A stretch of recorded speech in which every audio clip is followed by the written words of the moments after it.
नाजरीन, drama serial फासिक में सब कुछ वाजे हो चुका था। जब मताहिर ने कहा मैं अनीका का शौहर हूँ, सब यही समझ रहे थे कि जो कुछ सुना वो गलत था। मताहिर अपने मामू से अपनी बेइज्जती का बदला लेने के लिए झूठ बोल रहा था। तमाशा बढ़ने लगा। मताहिर कहता है कि यकीन नहीं आता तो अनीका से पूछ लो। ये कहकर मताहिर हाल को छोड़कर चला जाता है और साथ ही साथ अनीका भी उठकर घर आ जाती है। नसरीन कहती है कि मंसूर, अब उमैर और अनीका का निकाह नहीं हो सकता क्योंकि अनीका ने वाकई किसी और से निकाह कर लिया है। सब अनीका के पास आ जाते हैं। सच सच बताओ अनीका, कहो कि जो कुछ हमने सुना वो गलत था। अनीका कहती है कि मैंने निकाह कर लिया है। बताओ कौन है जिसकी मोहब्बत में तुमने हमारे मुंह पर कालक मल दी है। अनीका कहती है कि मैंने मताहिर से निकाह कर लिया है। मंसूर को फौरन मताहिर को अपनी कही हुई बातें याद आ जाती हैं। तो इसका मतलब है कि मताहिर ने ये सब जानबूझकर किया है। वो हमसे अपनी बेइज्जती का बदला लेना चाहता था। उसने अनीका का इस्तेमाल किया।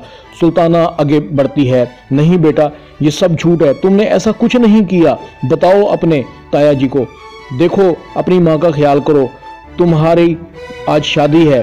अम्मी, मैंने आपको कई बार बताने की कोशिश की लेकिन आप कुछ सुनने को तैयार नहीं थी। आप पर तो मेरी शादी उमैर से करवाने का भूत सवार था। मंसूर साइमा को कहता है, देख लिया साइमा, तुमने अपने बेटे के करतूत हमारे मुंह पर कालक मलकर बरसों के एहसानों का सिला दिया है। यह है उसकी औकात, नमक हराम कहीं का कमीना। साइमा कहती है, नहीं भाईजान, कोई गलत फहमी है, मेरा बेटा ऐसा नहीं कर सकता। वो एक बच्चे का बाप बनने वाला है। वो फातिमा से मोहब्बत करता है, फातिमा के साथ खुश है, भला वो अनीका से शादी क्यों करेगा। नसरीन कहती है, साइमा ये सब कुछ तुम्हारे घर में तुम्हारी नाक के नीचे होता रहा और तुम अनजान बनी रही। मैं सब जानती हूँ, ये तुम्हारी शय का ही नतीजा है। तुम्हारे बेटे ने तो मेरे बेटे की जिंदगी को तबाह कर दिया है। साइमा कहती है, भाईजान मुझे माफ कर दें, इसमें मेरा तो कोई कसूर नहीं है। बस करो साइमा, अब माफी की गुंजाइश नहीं रही। अब मेरा तुमसे कोई ताल्लुक नहीं रहा, सब रिश्ते नाते टूट गए हैं। साइमा कहती है, भाईजान आप ऐसा ना करें, मैं आपके बगैर जिंदा नहीं रह सकती। इसी दौरान में अनीका और उसकी माँ पत्थर की तरह चुप निदामत से सर झुकाए खड़े रहते हैं। साइमा जाने लगती है। मंसूर कहता है, ठहरो साइमा, इस गुनाह की पोटली को अपने साथ लेते जाओ। धोखेबाज लड़की, मेरी बरसों की मोहब्बत का सिला इसने मेरे मुंह पर कालक मल कर दिया है।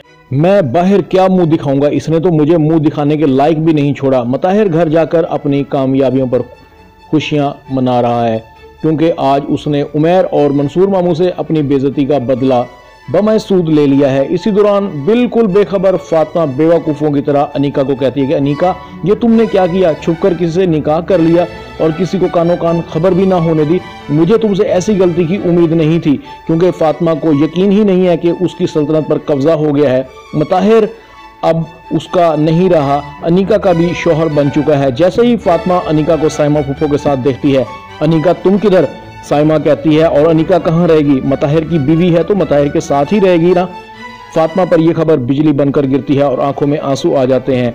मताहिर से फातिमा पूछती है कि अगर तुम्हें अनीका से ही शादी करनी थी तो फिर तुमने मुझसे मताहिर शादी क्यों की, मुझ में कौन सी ऐसी कमी थी, बताओ मताहिर तुमने ऐसा क्यों किया। मताहिर फातिमा को तसल्ली देने की कोशिश करता है कि फातिमा तुम मुझे बेहद अजीज हो, तुम्हारा हक मुझसे कोई नहीं छीन सकता।